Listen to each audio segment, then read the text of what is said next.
الحمدللہ رب العالمین والصلاة والسلام علی سید المرسلین وعلی آلہ واصحابہ اجمعین اما بعد فاعوذ باللہ من الشیطان الرجیم بسم اللہ الرحمن الرحیم یا ایہا الذین آمنوا کتب علیکم الصیام کما کتب علی الذین من قبلکم لعلکم تتقون صدق اللہ العظیم۔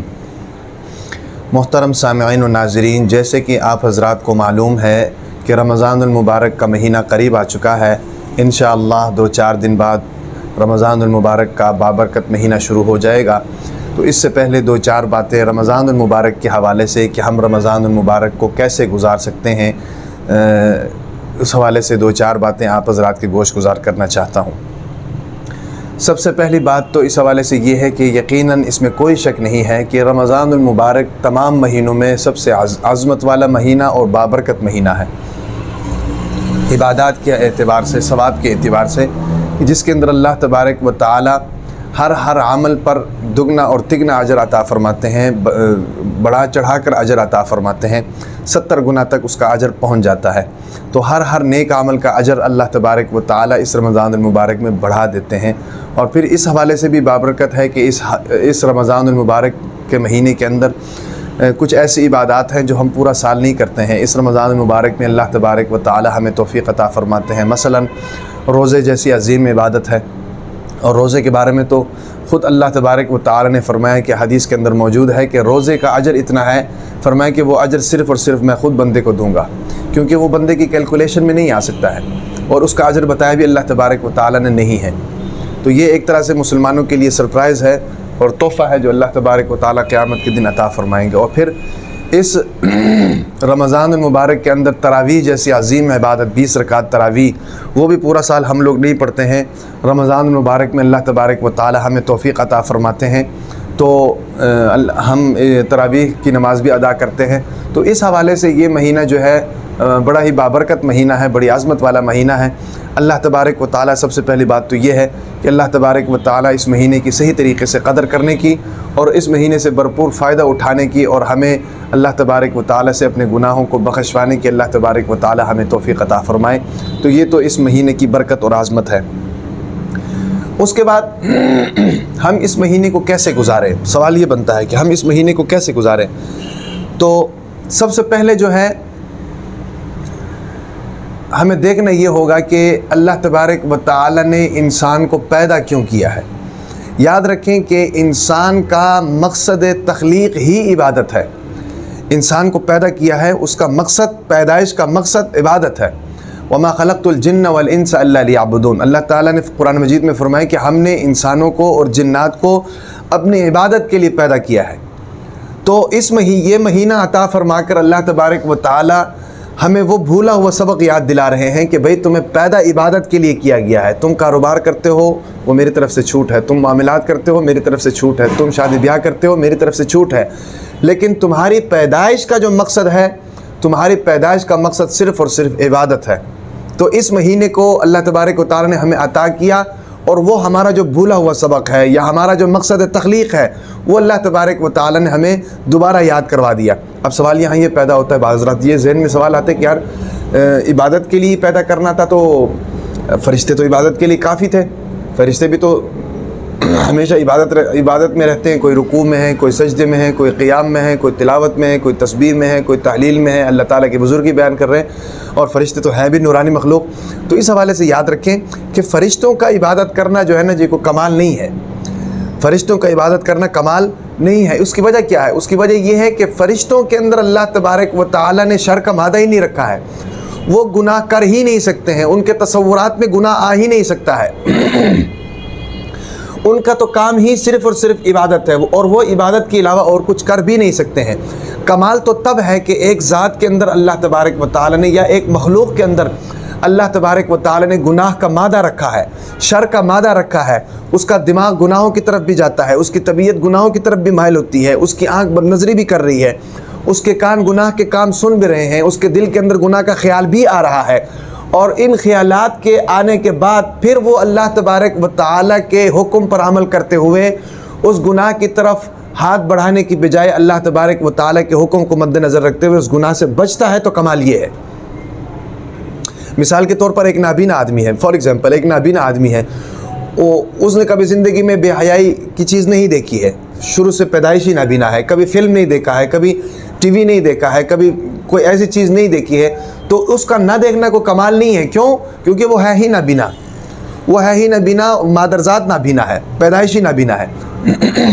اس کے مقابلے میں وہ شخص ہے کہ جس کو اللہ تعالیٰ نے آنکھوں کی نعمت سے نوازا ہوا ہے، آنکھوں کی نعمت سے نوازا ہے، اور آنکھوں کے صحیح سلامت اور تندرست ہونے کے باوجود وہ ان آنکھوں کو اللہ تعالیٰ کے حکم کے مطابق استعمال کرے اور اللہ تعالیٰ کی نافرمانی سے بچائے. اصل کمال یہ ہے. تو یہ جو سوال ہمارے ذہنوں میں پیدا ہوتا ہے نا کہ بھئی عبادت کے لیے فرشتے کافی تھے، تو انسانوں کو اللہ تعالیٰ نے کیوں عبادت کے لیے پیدا کیا ہے، انسان کو کوئی کچھ اور کام کرنا چاہیے. تو یہ ہمارے ذہن میں ایک سوال ہے، تو یہ فالتو قسم کا سوال ہے، اس سوال کا جواب بھی ہو گیا ہے. تو اس کا سوال کا جواب یہی ہے کہ فرشتوں کا عبادت کرنا کوئی کمال کی بات نہیں، اصل کمال کی بات ہے انسانوں کا عبادت کرنا، انسانوں کا اللہ تبارک و تعالیٰ کے حکم پر عمل کرنا. اور پھر قرآن مجید میں ایک دوسری جگہ اللہ تبارک و تعالیٰ نے کیا فرمایا کہ ان اللہ اشترى من المؤمنین انفسهم واموالهم بان لهم الجنہ. اللہ تعالیٰ نے فرمایا کہ ہم نے ایمان والوں کا مال اور ان کی جانیں، اللہ تعالیٰ نے فرمایا کہ ہم نے جنت کے بدلے میں خرید لی ہیں. یعنی ہماری جو جان ہے اور ہمارا جو جسم ہے، یہ ساری چیزیں جو ہے نا جی بکا ہوا مال ہے، اللہ تبارک و تعالیٰ نے خرید لیا ہے. اب جو آدمی کوئی چیز خریدتا ہے تو وہ آدمی اپنی مرضی اور منشا کے مطابق اس چیز کو استعمال کرتا ہے. تو ہماری جو جانوں کو خرید لیا گیا ہے، ہمارا مال خرید لیا گیا ہے، تو اس کا تقاضا تو یہ ہونا چاہیے کہ ہم ساری زندگی جس نے خریدا ہے اس کے حکم کے مطابق رہ کر ان کو استعمال کریں. ہم ساری زندگی اس جان کو اللہ تعالیٰ کے حکم کے مطابق استعمال کریں، ہم ساری زندگی اس مال کو اللہ تعالیٰ کے حکم کے مطابق استعمال کریں. ہمارا اٹھنا بیٹھنا جاگنا سونا چلنا پھرنا تمام چیزیں اللہ تعالیٰ کے حکم کے مطابق ہونی چاہیے. اس کی کیوں تقاضا یہ ہے کہ ایک چیز اللہ نے خرید لی ہے، لیکن یہ اللہ تبارک و تعالیٰ کا بڑا انعام ہے ہمارے اوپر، یہ اللہ تبارک و تعالیٰ کی ایک کرم نوازی ہے ہمارے اوپر کہ ہم سے ہماری چیزیں بھی خرید لی ہیں، اور پھر اس کے باوجود اللہ تبارک و تعالیٰ نے ہمیں ریلیف بھی دے دی. ریلیف کیا دیا ہے کہ بھئی آپ دنیا میں جاؤ، اپنا کاروبار بھی کرو کوئی بات نہیں ہے، معاملات بھی کرو کوئی بات نہیں ہے، ملازمت بھی کرو کوئی بات نہیں ہے، رشتہ داریاں نبھاؤ کوئی بات نہیں ہے، شادی بیاہ کرو کوئی بات نہیں ہے، لیکن کم از کم یہ ہے کہ روزانہ کی بنیاد پر 5 نمازیں جو میری طرف سے آپ کے اوپر فرض ہے، ان 5 نمازوں کو پورا کرنا ہے. 24 گھنٹے کی زندگی میں جو تم تمام کام کرتے ہو، ان تمام کاموں میں جن کاموں سے میں نے بچنے کا حکم دیا ہے ان کاموں سے بچنا ہے، اور جن کاموں کو میں نے کرنے کا حکم دیا ہے تو ان کاموں کو آپ لوگوں نے کرنا ہے. اور پھر سال بعد 1 مہینہ ہمیں عطا فرمایا رمضان المبارک کا، اور رمضان المبارک کا مہینہ عطا فرمانے کا مقصد اور حکمت بھی یہی ہے کہ تمہیں جس چیز کے لیے میں نے پیدا کیا ہے یا جس وجہ سے میں نے تمہیں خرید لیا ہے وہ یہی ہے کہ تم میری عبادت کرو. تو یہ 1 مہینہ ہے. سال بھر آپ لوگ صبح شام کام کرتے رہے ہیں، کاروبار کرتے رہے ہیں، معاملات کرتے رہے ہیں، آپ کے دل زنگ آلود ہو چکے ہیں، آپ کی روحانیت کمزور ہو چکی ہے. تو 1 مہینہ میں آپ کو دیتا ہوں، اس 1 مہینے میں آپ اپنی ٹیوننگ کراؤ، آپ اپنی سروس کراؤ، اپنی ٹیوننگ کراؤ جناب، دوبارہ ریفریش ہو کر جناب اگلے سال میں آپ داخل ہو جاؤ تاکہ پورا سال تک جو ہے اس رمضان کے اثرات تمہارے اوپر رہیں، اور آئندہ سال رمضان کے آنے سے پہلے آپ کی روحانیت میں جو کمزوری آ گئی ہوگی اس کمزوری کا ازالہ آئندہ سال رمضان میں پورا کیا جائے گا. تو اس رمضان کو لانے کا مقصد اور حکمت یہی ہے کہ سارا سال جو ہم لوگ جناب خرابیاں کرتے ہیں، گناہ کرتے ہیں، غلط کاریاں کرتے ہیں، جس کی وجہ سے ہمارے نام اعمال گناہوں سے بھر جاتے ہیں، تو اللہ تبارک و تعالیٰ یہ رمضان کا مہینہ ایک نعمت کی صورت میں ہمیں عطا فرماتے ہیں کہ یہ تمہارے لیے ایک میری طرف سے ریلیف پیکج ہے. تو اس سے آپ بھرپور فائدہ اٹھاؤ، اور بھرپور فائدہ اٹھا کر جو ہے اپنے گناہوں کی معافی کرواؤ، اپنے لیے مغفرت کا اعلان کراؤ. اپنے نام اعمال کو جو سیاہی سے بھرا ہوا ہے، گناہوں کی سیاہی سے بھرا ہوا ہے، اللہ تبارک و تعالیٰ فرماتے ہیں کہ اس نام اعمال کی سیاہی کو، گناہوں کی سیاہی کو نیکیوں سے ختم کرواؤ. تو یہ مہینہ جو ہے اس لیے اللہ تعالیٰ نے عطا کیا کہ ہم اپنے اصل مقصد کی طرف، جو مقصد تخلیق ہے ہمارا، اس مقصد تخلیق کی طرف جو ہے ہم لوگ پیش قدمی کریں، اور عبادت کے اندر جو ہے نا جی ہم انہماک پیدا کریں، اللہ تبارک و تعالیٰ سے مانگے اور اپنے گناہوں کی معافی کروائیں. ایک بات تو یہ. دوسری بات یہ ہے اب اس مہینے میں کرنا کیا ہے.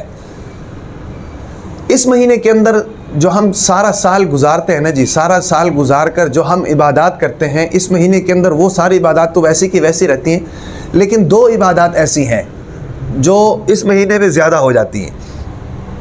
ایک تو یہ ہے کہ روزے کی عبادت جو اللہ تبارک و تعالیٰ اس مہینے میں ہمیں عطا فرماتے ہیں۔ ہم لوگ صبح روزہ رکھتے ہیں، شام تک جو ہے نا جو روزے کی حالت میں ہوتے ہیں، اللہ کا شکر ہے۔ یہ عبادت اللہ تبارک و تعالیٰ ہمیں اس رمضان المبارک میں عطا فرماتے ہیں۔ اور دوسری بڑی عبادت جو ہے جو ہم سارا سال نہیں پڑھتے ہیں، ایک رمضان المبارک میں اللہ تبارک و تعالیٰ ہمیں موقع عطا فرماتے ہیں، وہ عبادت ہے تراویح کی عبادت جو اللہ تبارک و تعالیٰ ہمیں عطا فرماتے ہیں۔ تو یہ دو بڑی عبادت، سب سے پہلی بات تو یہ ہے کہ ان عبادات کو اچھے طریقے سے کرنا چاہیے، اور اس کے بعد دوسری بات یہ ہے کہ ان عبادات سے بھی بڑھ کر ایک اور چیز ہے جس کی ہمیں سارا سال ضرورت پڑنی ہے، جس کے لیے ہم سارا سال ہمیں اس کا سامنا کرنا پڑتا ہے، اور جس کے لیے اس سے بچنے کے لیے ہمیں رمضان المبارک کا یہ مہینہ عطا کیا گیا تاکہ ہم رمضان المبارک میں کم از کم اس کی اتنی کو مشق کر لیں کہ ہمیں پورا سال اس کی طرف سے کوئی پریشانی نہ ہو۔ روزہ اور تراویح تو یقیناً بہت بڑی عبادات ہیں، لیکن ان کے ساتھ ہمارا صرف رمضان میں واسطہ پڑتا ہے، لیکن ایک اور چیز ہے جس کو رمضان المبارک میں کرنے کی ضرورت ہے، جس سے ہمیں سارا سال واسطہ پڑتا ہے۔ اگر ہم اس کی رمضان المبارک میں مشق کر لیں تو سارا سال جناب ہم اس سے بچ سکتے ہیں، ہماری پریشانیاں اس سے کم ہو سکتی ہیں۔ وہ چیز کیا ہے؟ وہ چیز یہ ہے کہ ہم رمضان المبارک میں جہاں تراویح کا اہتمام کریں، جہاں روزوں کا اہتمام کریں، رمضان المبارک میں ہم گناہوں سے بچنے کا اہتمام کریں۔ یاد رکھیں ایک میری بات، آدمی کتنا بڑا عبادت گزار ہے، لیکن اگر وہ ساتھ ساتھ گناہ بھی کر رہا ہے تو وہ کبھی بھی عبادت گزاروں کی لسٹ میں شامل نہیں ہو سکتا ہے، وہ کبھی بھی عبادت گزاروں کی لسٹ میں شامل نہیں ہو سکتا ہے۔ حضور نبی اکرم صلی اللہ علیہ وسلم نے کیا فرمایا کہ اگر سب سے بڑے عبادت گزار بننا چاہتے ہو تو گناہوں کو چھوڑ دو۔ ایک آدمی مثال کے طور پر نفل بھی کا اہتمام ہے، تہجد کا بھی اہتمام ہے، نفلی روزے بھی رکھ رہا ہے، قرآن مجید کی تلاوت بھی کر رہا ہے، نمازیں بھی اس کی پوری ہیں بھی، سنن اور واجبات بھی پورے ادا کر رہا ہے، لیکن ساتھ ساتھ گناہ بھی کر رہا ہے، لیکن وہ عبادت گزار نہیں بن سکتا۔ اس کی وجہ کیا ہے؟ اس کی وجہ یہ کہ ایک طرف تو وہ نیکی کر رہا ہے، لیکن دوسری طرف ان نیکیوں کو مٹانے والے اسباب اختیار کر رہا ہے گناہ کے۔ اس کے مقابلے میں وہ شخص ہے کہ جو صرف فرائض اور واجبات پر اکتفا کر رہا ہے، صرف فرائض اور واجبات پر اکتفا کر رہا ہے، ساتھ میں جناب کوئی گناہ نہیں کر رہا، تو ایک وقت ایسا آتا ہے، حضور نبی صلی اللہ علیہ وسلم نے فرمایا کہ وہ عبادت گزار بن جائے گا۔ کیوں؟ کیونکہ اس کی عبادات جو تھوڑی بہت وہ کر رہا ہے وہ ضائع نہیں ہو رہی، گناہوں کی وجہ سے گناہ نہیں کر رہا۔ اس لیے یہ ہے کہ اس رمضان المبارک میں خاص اس چیز کا اہتمام ہمارا ہونا چاہیے، جہاں روزے رکھ رہے ہیں، جہاں تراویح کا اہتمام کر رہے ہیں، قرآن پڑھ رہے ہیں، صدقات دے رہے ہیں، نوافل جو بھی کر رہے ہیں، ذکر و اذکار کر رہے ہیں، ایک کام ہمیں نے یہ کرنا ہے کہ ہم گناہوں کے اوپر جناب ایسا ڈھکن لگائیں کہ وہ آئندہ سال رمضان تک کھل ہی نہ سکے۔ ایسی ہم مشق کریں اور ایسی ہم پریکٹس کریں ان گناہوں سے بچنے کی۔ اب دیکھو نا بدقسمتی یہ ہے، رمضان میں تو شیطان بند ہو جاتے ہیں، لیکن ہمارا جو نفس کا شیطان ہے اس کو کیسے بند کریں؟ ہماری آنکھ پر وہ حاوی ہے، ہماری زبان پر وہ حاوی ہے، ہمارے کانوں پر وہ حاوی ہے، ہمارے توہمات پر وہ حاوی ہے، ہمارے خیالات پر وہ حاوی ہے، ہماری سوچ پر وہ حاوی ہے۔ اس کو ہم کیسے ختم کریں؟ اس کو ختم کرنے کے لیے اللہ تبارک و تعالی نے روزے جیسی عبادت دی کہ بے روزہ رکھو گے تمہارے جسم کے اوپر کمزوری، جسم تو کمزور ہوگا لیکن روحانیت طاقتور ہوگی۔ جب روحانیت طاقتور ہوگی گناہوں سے بچنا آسان ہوگا، گناہوں پر کنٹرول کرنا آسان ہوگا۔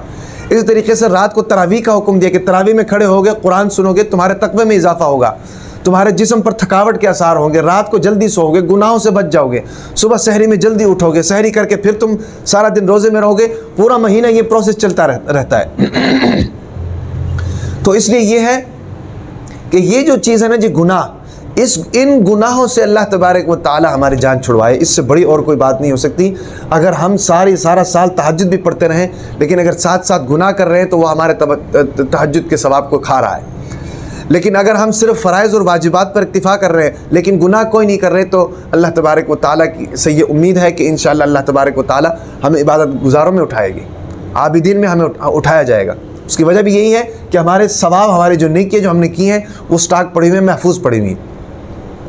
تو رمضان المبارک میں یہ کام جو ہے نا جی گناہوں سے بچنے والا کام، یہ ان عبادات سے بھی میرے خیال میں ضروری ہے۔ کیوں؟ کیونکہ عبادات بھی محفوظ ہوں گی، ریاضیات اور آپ کے تمام نیک اعمال، ریاضات جو آپ نے کی وہ ساری کی ساری اس رمضان المبارک میں محفوظ ہوں گی اگر ہم لوگ ان گناہوں سے جناب باز آ جائیں، ان گناہوں کو چھوڑ دیں۔ اگر ہم گناہوں کو کرتے رہیں گے تو ایک طرف تو تراویح چل رہی ہیں، لیکن دوسری طرف تراویح کا ثواب گناہ ختم کر رہا ہے۔ ایک طرف تو ہم نے روزہ رکھا ہے، لیکن دوسری طرف اس روزے کا ثواب ختم کرو۔ روزے کا مقصد کیا ہے؟ روزے کا مقصد یا ایھا الذین آمنوا کتب علیکم الصیام کما کتب علی الذین من قبلکم لعلکم تتقون، تاکہ تم تقوی حاصل کرو۔ روزوں کے اندر رہ کر، اس کی پابندی کے اندر رہ کر تم اپنے کان کی بھی حفاظت کرو، تم اپنی آنکھ کی بھی حفاظت کرو، اپنی زبان کی بھی حفاظت کرو، اپنی روحانیت کی بھی حفاظت کرو، اپنے خیالات کی بھی حفاظت کرو۔ جب روزے کے اندر رہ کر ان تمام چیزوں کی حفاظت کرو گے اور ایک مہینہ مسلسل اس کی جناب مشق کرو گے تو رمضان کے بعد جناب آپ کو تو عادت پڑ جائے گی گناہ چھوڑنے کی، گناہوں سے بچنے کی۔ یہ قرآن کہہ رہا ہے کہ تم تقوی اختیار کر لو گے، روزہ رکھ لو گے تو۔ لیکن مسئلہ یہ ہے نا جی، ہم گناہوں کو چھوڑنے کی یاد رکھیں، اگر ایک کمرہ ہے، کمرے کے اندر جناب آپ نے چاروں کونوں میں اے سی لگائے ہوئے ہیں، لیکن آپ نے کمرے کا دروازہ بھی کھولا ہوا ہے، تو آپ مجھے بتائیں کیا وہ اے سی کمرے کو ٹھنڈا کر سکتا ہے؟ ظاہر بات ہے، اس کو ٹھنڈا کرنے کے لیے طریقہ کار تو یہ ہے کہ آپ دروازہ بند کریں، تب جا کر اس کی کولنگ ہوگی۔ تو ایک طرف تو ہم نے جناب تراویح کے اے سی لگائے ہوئے ہیں، اسی طریقے سے جناب روزے کے اے سی لگائے ہوئے ہیں، ذکر و اذکار کے اے سی لگائے ہوئے ہیں، قرآن کے اے سی لگائے ہوئے ہیں۔ دوسری طرف جناب ہم نے گناہوں کا دروازہ بھی کھولا ہوا ہے، گناہوں کی کھڑکیاں بھی کھولی ہوئی ہیں۔ تو بتائیں کہ وہ تراویح کی جو عبادات ہیں وہ کیسے محفوظ رہ سکتی ہیں، یا وہ روزے کا ثواب اور اس کی عبادات جو ہیں اور اس کی نیکیاں جو ہیں وہ کیسے محفوظ رہ سکتی ہیں؟ تو اس لیے بنیادی چیز جو ہمیں اس رمضان المبارک میں کرنا ہے وہ یہ ہے کہ ہم اپنے گناہوں کے اوپر جناب تالا لگائیں، اپنے گناہوں کے اوپر تالا لگائیں تاکہ ہماری عبادات محفوظ ہو جائیں۔